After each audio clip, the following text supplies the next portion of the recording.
Hello everyone, welcome back to my channel. In this video we'll show you how to make slow motion video on Snapchat. So let's get started. First, open the Snapchat app on your device. Now, capture the video you wish to slow down.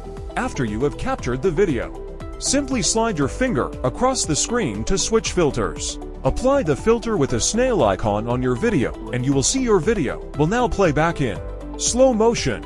Once you get your desired result, you can now save the video or send it to your friends. For second method, you should tap on the gallery button beside the shutter button.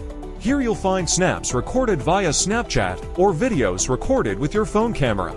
Tap on either of these to choose the video you want to upload it to Snapchat.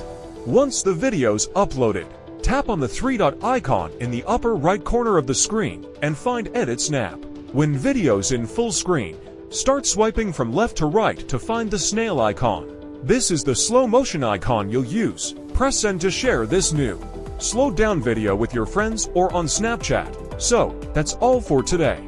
And I hope you liked the video. Don't forget to like, share, and subscribe.